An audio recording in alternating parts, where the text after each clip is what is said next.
প্রিয় বন্ধুরা, গতকালকে ইরানে কিয়ামত হয়ে গেছে, আর কিয়ামত হওয়ার দরকার নাই। ইরানের জনগণ আগামী 1 দশক কমপক্ষে ভিক্ষা করে খাবে। কিভাবে কিয়ামত হয়েছে আমি আপনাদেরকে বিস্তারিত বলি। গতকালকে ইরান নিজে ঘোষণা করছে যে তাদের ক্ষতির পরিমাণ $1 ট্রিলিয়ন। $1 ট্রিলিয়ন অর্থাৎ 1000 বিলিয়ন। আর $1000 বিলিয়ন মানে বুঝেন, বাংলাদেশের যদি $1000 বিলিয়ন থাকতো তাহলে তো বাংলাদেশ ইউরোপ বা আমেরিকা দাবি করতে পারতো নিজেরে। কারণ বাংলাদেশের রিজার্ভ কখনো থাকে 24 বিলিয়ন, কখনো থাকে 30 বিলিয়ন, কখনো নেমে যায় 20 বিলিয়ন। এটা হলো টোটাল বাংলাদেশ ব্যাংকের টোটাল যে রিজার্ভ থাকে ডলারের, এর পরিমাণ হলো 25 বিলিয়ন থেকে 30 বিলিয়ন। আর ইরানের ক্ষতি হয়েছে 1000 বিলিয়ন। এটা ঘোষণা দিছে ইরান নিজে। আরে দেখেন, গতকালকে আমেরিকা ঘোষণা দিয়েছে, পেন্টাগন আমেরিকার, যে ইরানে যে হামলা চালাবো তো গুরুত্বপূর্ণ কোনো স্থাপনা তারা আর খুঁজে পাইতেছে না। অর্থাৎ 39 দিনে ইসরায়েল আর আমেরিকা হাজার হাজার হাজার বার এত পরিমাণ বোমা ফেলছে যে তারা বলতেছে যে যুদ্ধ তো শেষই। কারণ আমরা সেখানে গুরুত্বপূর্ণ কোনো স্থাপনা পাই না যে যেখানে হামলা চালাবো। হামলা চালানো হয় নাই। এখন রাস্তাঘাটে বোমা ফেলে কি করব, আর সাধারণ মানুষের বাড়ি ঘরে বোমা ফেলে কি করব? সরকারি স্থাপনা, কালভার্ট, ব্রিজ, পেট্রোলিয়াম কর্পোরেশন, ভবন, এগুলো কিছুই নাই। কিছু ক্ষেপণাস্ত্র তারা যে হামলা চালাইতেছে এটা আন্ডারগ্রাউন্ডে, গোপন জায়গা থেকে, পাহাড়ের নিচে থেকে, বাংকার থেকে। ইরানের জনগণকে আগামী 1 দশক ভিক্ষা করে খাইতে হবে। কিভাবে? বাংলাদেশে যেমন রোহিঙ্গারা খাচ্ছে, জাতিসংঘ থেকে আসে, বিভিন্ন ইউরোপীয় ইউনিয়ন থেকে আসে, বিভিন্ন দাতা সংস্থা থেকে দিতেছে, সেরকম সাহায্য ইরানে আসতে হবে। গাজাবাসী যেমন আন্তর্জাতিক সাহায্য লাগছে, ইরানের জনগণের তেমন কিন্তু লাগবে। এমনি তো ইরানকে অবরোধ দিয়ে রাখছে দশকের পর দশক ধরে, তেল বেচতে পারে না তারা। কোন রকম চোরাই পথে কিছু তেল বিক্রি করে তারা অস্ত্র বানায়, আর এই যে কোন রকম সরকার চলে। না হলে তো ইরান যদি তেল বিক্রি করতে পারতো, অবরোধের মধ্যে না থাকতো, তাহলে ইরান একটা ধনী রাষ্ট্র, তাদের দেশের জনগণ তো খালি বকরির মাংস খেত আর উটের মাংস খেত, ভাত খেত। এই যে ইরানের জনগণের অভাব অভিযোগ, এই কারণে 6 মাস আগে তারা আন্দোলনের রাজপথে নামছিল। এই খামিনির এই জঙ্গি সরকার নিজ দেশের 30 থেকে 35 হাজার জনগণকে তারা হত্যা করছে, মাইরে ফেলছে। তার আগে দেখছেন হিজাব পরাকে কেন্দ্র করে যে একজন নারী মাসা আমিনি ঠিকমতো হিজাব পরে না, এই কারণে তাকে হত্যা করছিল। সেই আন্দোলনেও প্রায় 10,000 নিজ দেশের নারী, শিশু, পুরুষ সবাইকে মেরে ফেলছে, নাগরিককে। এই খামেনি শাসন 39 বছরে কয়েক লক্ষ নিজ দেশের মানুষকে হত্যা করছে। সেখানে একটা কমিউনিস্ট পার্টি ছিল, উদে পার্টি, সেই পার্টির সব কমিউনিস্টদেরকেও হত্যা করছিল। বিরোধী কোনো দল তো নাই ওখানে, সব হত্যা করছে আর দেশ ত্যাগ করছে। বর্তমানে ইরানের 1 কোটি জনগণ বিভিন্ন দেশে পলাতক অবস্থায় আছে দেশ ছেড়ে। 39 বছর ধরে এই জঙ্গি খমেনি শাসন চলতেছে ইরানে। আমাদের যে ওখানে একটা কমিউনিস্ট পার্টি ছিল উদে, সে নেতৃবৃন্দকে সব প্রায় হত্যা করছে, বাকিরা পালিয়ে গেছে দেশ ছেড়ে, অন্য দেশে আছে। আচ্ছা, এখন কাদের কথা বলি, যে ইরানে কি পরিমাণ বোমা পড়ছে 40 দিনের যুদ্ধে, যে একসাথে 60টা 70টা 100টা করে বিমান ঢুকছে, আসছে বোমা মারছে 40 দিন। 40 দিন ধরে ইরানে ইন্টারনেট নাই। 40 দিন ধরে ইরানে ইলেকট্রিসিটি নাই বললেই চলে। ইলেকট্রিসিটি নাই, ইন্টারনেটও নাই, অন্ধকার। ইরানে রেস্ট্রিকশন দেওয়া, ফ্রিডম প্রেস বলতে কোনো কিছু নাই। সাংবাদিক, বিশ্বের কোনো দেশের সাংবাদিককে ইরানে অনুমতি দেওয়া হয় নাই। ধরেন ইরানে যদি 1000 জায়গাতে বোমা পড়ে ধ্বংস হয়েছে, 1টা বা 2টা ভিডিও সামাজিক যোগাযোগ মাধ্যমে আসছে, তাও কিভাবে আসছে? ইরান সরকার 2-1টা ভিডিও অনুমোদন দিছে, ওইটা ছাড়ছে।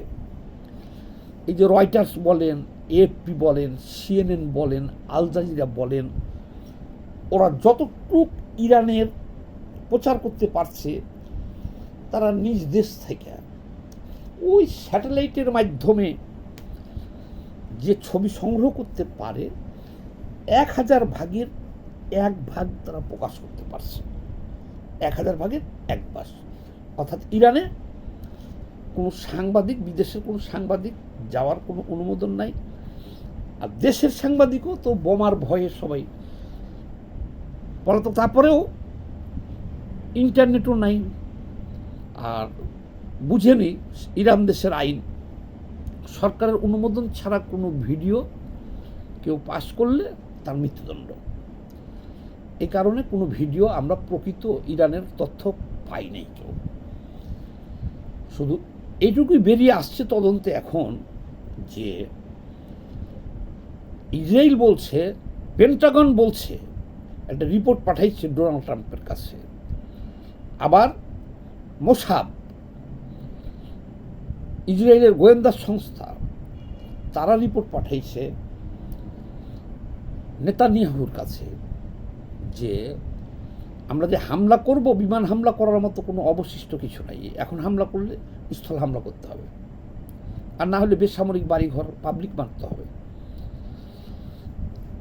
আর ইসরায়েলে গত ইরানের হামলাতেও কিন্তু ইসরায়েলের ক্ষয়ক্ষতি হয়েছে। তারপরে দুবাইয়ের কিছু ক্ষতি হয়েছে, বাহরাইনে কিছু ক্ষতি হয়েছে, কাতারের কিছু ক্ষতি হয়েছে। কিন্তু সেগুলো ক্ষতি হলে গতকালকে একটা ব্যালিস্টিক ক্ষেপণাস্ত্র হামলা চালাইছে ইসরায়েলে।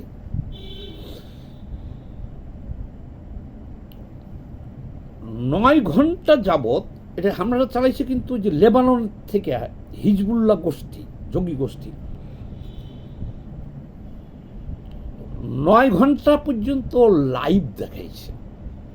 সেটা আপনারা অবশ্যই দেখছেন, যে ইসরায়েলে একটা ব্যালিস্টিক ক্ষেপণাস্ত্র হামলা করতে সক্ষম হয়েছে কালকে হিজবুল্লাহ গোষ্ঠী লেবানন থেকে। সেখানে 850 সাংবাদিক, গুগলে সার্চ দেন পাইবেন। এগুলো দেখাইতেছি না কেন, এটা রেস্ট্রিকশন হয়। আমি যা যা বলতেছি, যেটা অবিশ্বাস হবে গুগলে লিখবেন, চলে আসবে।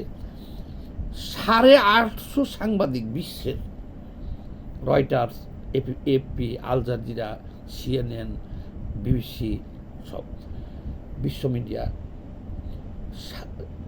850 সাংবাদিক সেখানে ছিল এবং সব সারা বিশ্বে এটা দেখাইছে তারা। অর্থাৎ ইসরায়েলে যে ক্ষয়ক্ষতি হয়েছে, যতটুকু ক্ষয়ক্ষতি হয়েছে, তাদের কোনো রেস্ট্রিকশন নাই, বাধা নাই দেখাইতে। ওপেন ফ্রিডম প্রেস, সেখানে প্রেসের স্বাধীনতা আছে, ভিডিও করেও ছাড়তে পারতেছে, লাইভ দেখাইতেছে, নিউজ করতেছে, সব। তাহলে ইসরায়েলের কতটুকু ক্ষতি হয়েছে আমরা বিশ্ববাসী একেবারে সব জানতেছি, কোনো গোপন নাই। কারণ সেটা হাজার হাজার সাংবাদিক ওপেনে আছে ইসরায়েলে, তাদের কোনো বিধিনিষেধ নাই, তাদের দেশের জনগণের ওপরও কোনো বিধিনিষেধ নাই, কোনো প্রবাসী যারা যে আছে তাদের উপরও বিধিনিষেধ নাই, যে যেমন পারো ভিডিও করো, ছাড়ো। সেই হিসেবে দেখা যেতেছে ইরান যা হামলা করছিল সব তো আকাশেই ভিনিশ করে দিছে আয়রন ডোম দিয়া। সামান্য কিছু ক্ষতি ইসরায়েলের হয়েছে, সেটা তারা কোনো রেস্ট্রিকশন দেয় না। তারা আরও বিশ্ববাসীদের বলতেছে, দেখো ইরানি হামলায় আমাদের কি কি ক্ষতি হয়েছে। ঠিক আছে, তদ্রূপ বাহরাইন, ওমান, কাতার, কুয়েত, যেখানে যতটুকু ক্ষতি হয়েছে ইরানের হামলায় বিশ্ববাসী সব দেখতে পেয়েছে। কিন্তু ইরান ছিল অন্ধকারে, এখনো অন্ধকারে, চির অন্ধকারে। তারা কোনো সাংবাদিক ঢুকতে দেয় নাই। এখন তারা প্রকাশ করছে যে $1 ট্রিলিয়ন আমাদের ক্ষতি হয়েছে, কিন্তু আন্তর্জাতিক সংস্থা বলছে যে ইরানের ক্ষতির পরিমাণ আরো বেশি। $5 ট্রিলিয়ন ক্ষতি হয়েছে ইরানের। কারণ ইরানের যে তেল সম্পদের উপরে যে হামলা হয়েছে মারাত্মক, তারপর তাদের পারমাণবিক স্থাপনার উপর যে হামলা হয়েছে, মানে হামলা হয়েছে বলতে হামলা হইতে বাকি নাই কোনোখানে। এখন স্থল হামলা ছাড়া আর কোনো উপায় নেই। এটা স্বয়ং তারাই বলতেছে, বৈমানিকরা বলতেছে, পেন্টাগন বলতেছে, ইসরায়েল বলতেছে যে এখন হামলা করলে আমরা হামলা করব ডাইরেক্ট স্থল অভিযান। আকাশ থেকে হামলা করার মতো কোনো লক্ষ্যবস্তু অবশিষ্ট নাই, সব ধ্বংস হয়ে গেছে। এখন কাজের কথা বলি, দেখেন ভাই, আমি ইরানের সমর্থন করলে ইরানের কিছু আসে যায় না, আমি ইসরায়েলের সমর্থন করলে ইসরায়েলের কিছু আসে যায় না, আমেরিকার কিছু আসে যায় না। এই যে আপনারা যারা গালাগালি করবেন আমাকে, আপনারা ইরানের সমর্থন করেন, ইরানের সমর্থন করেন, ভালো কথা। তাহলে ইরানলে কি কোনো লাভ হইব? ইরানে কোনো লাভ করতে পারবেন? ইসরায়েলে গালাগালি করেন, ইসরায়েলে কোনো ক্ষতি করতে পারবেন না। তাহলে সত্যটা জানেন, তাহলে সত্যটা জানবেন। আমি একটা লোক ভিডিও করতেছি, বানাইতেছি, আমি না বুঝা তথ্য প্রমাণ না সংগ্রহ করে এত ভিডিও বানাইতেছি না। কারণ আমি মিথ্যা বললে, ইসরায়েলের পক্ষে বললে কি আমাকে টাকা দিবে? আমেরিকার পক্ষে বললে কি আমাকে টাকা দিবে? বাংলাদেশের মতো দেশ কিছু তাদের দরকার নাই, সেখানে আমার মতো আপনার মতো লোককে সাজের দরকার আছে প্রচারের জন্যে বা পক্ষে বলার জন্যে। আমি যে কথাগুলো বলছি, এই কথাগুলো আমার যে কথাটা অবিশ্বাস হবে, আপনি গুগলে সার্চ দিবেন, লেখেন যে গুগলে লিখবেন কি যে ইরানের ক্ষতির পরিমাণ কত এই যুদ্ধে, লেখেন, চলে আসবে। ইরানে কি কোনো সাংবাদিক প্রবেশের অনুমতি দিয়েছে? চলে আসবে। ইরানে কি ইন্টারনেট আছে? পেয়ে যাবেন। ইরানে কি বিদ্যুৎ আছে? পেয়ে যাবেন। কিছুই নাই। 40 দিন ধরে ইরান অন্ধকার, পৃথিবী থেকে বিচ্ছিন্ন। এবার আসেন, মৃত্যু সংখ্যা এই কারণে জানা যায়নি, তবে সামরিক বেসামরিক মিলাইয়া লাখের উপরে মারা গেছে। এটা লিখবেন, গুগল সার্চ দিবেন, লিখবেন, তথ্য নেবেন। গালাগালি করিয়া, মিথ্যা প্রচার করিয়া, আবেগের বসে কোনো লাভ নাই। আমরা ভাই সত্য তথ্যটা শুধু জাতিরে জানাইতেছি। কেন জানাইতেছি? এই যে ইরানের মতো জঙ্গিদের হাতে যদি একটা দেশের ভাগ্য পড়ে যায়, যেমন বাংলাদেশ, শাসন ব্যবস্থা যদি কোনোদিন এরকম জঙ্গিদের হাতে পড়ে যায়, তখন বুঝতে পারবেন সাদ্দামের হাতে পড়ছিল ইরাক শেষ, গাদ্দাফির হাতে পড়ছিল লিবিয়া শেষ হয়ে গেছে, মোল্লা ওমর বিন লাদেনের হাতে পড়ছিল আফগানিস্তান শেষ হয়ে গেছে, সিরিয়া শেষ হয়ে গেছে হাফিজ আল বাশারের হাতে পড়া,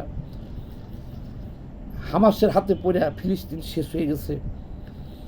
বাংলাদেশও যদি কোনোদিন জঙ্গিদের হাতে পড়ে, এটি শেষ হয়ে যাব। এই যুদ্ধ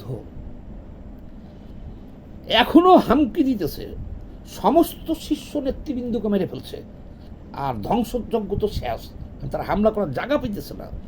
এখনো ইরানের যারা বাইচে আছে বলছে আমরা ঠিক আছে, আমরা পারমাণবিক বোমা বানিয়ে ফেলবো, আমরা সবাইকে মেরে ফেলবো। কেন হরমোজ প্রণালী দখল নিয়ে নিচ্ছে আমেরিকা, ধারেও যেতে পারতেছে না, যাইব কেমনে? এরা ইরানের, এরা হলো জঙ্গি। জঙ্গিদের ধর্ম কি? যে তারা